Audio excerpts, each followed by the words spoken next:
எல்லோருக்கும் வணக்கம். புத்தரின் பொன்மொழி ஒன்றினை பார்க்கலாம்.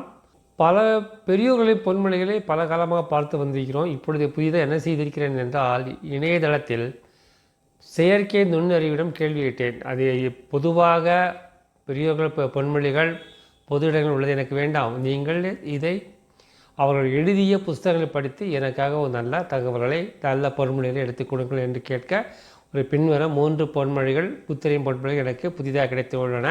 இந்த பொன்மொழிகள் அவர்கள் வேறு எங்கும் அதிகமாக நீங்கள் பார்த்திருக்க வாய்ப்பில்லை. அப்படிப்பட்ட ஒரு பொன்மொழியினை இன்று நான் உங்களுக்கு தரப்போகிறேன். மிகவும் கொஞ்சம் அருமையான பொன்மொழி. இதை பார்க்கலாம். All under another's control is suffering, all under once own control is pleasing. அடுத்தவன் கீழ் வேலை செய்வது கடினமானது, உங்களுக்கு நீங்களே தலைவனாக இருந்து உங்கள் இஷ்டப்படி வாழ்வது மிகவும் சந்தோஷமானது. அது அடுத்தவர்களுக்கு கீழ் வாழ்வது கடினமானது,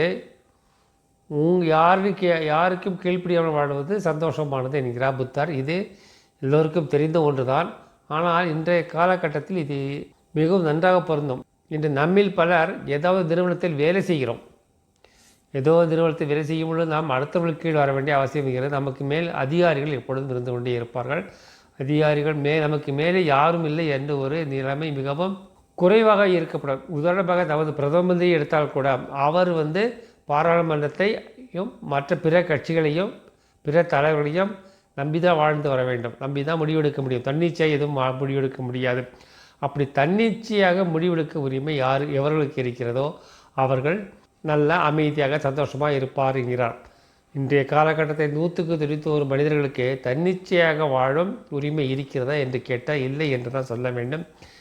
குறைஞ்சபட்சம் பல ஆட்கள் மனைவியின் சொல்லை கேட்டு வாழ்ந்தாக வேண்டும். அதிலிருந்து தப்பிக்க முடியாது. அப்படி இருக்கும் பொழுது எல்லோருக்கும் ஏதோ ஒரு கஷ்டம் இருந்து கொண்டு தான் இருக்கிறார் புத்தர். தன்னிச்சையாக வாழும் உரிமை யாருக்கு இருக்கும் என்று நீங்களே யோசித்து பாருங்கள். முடிந்தவரை தன்னிச்சையாக வாழ்வதற்கு முயற்சி செய்யுங்கள்.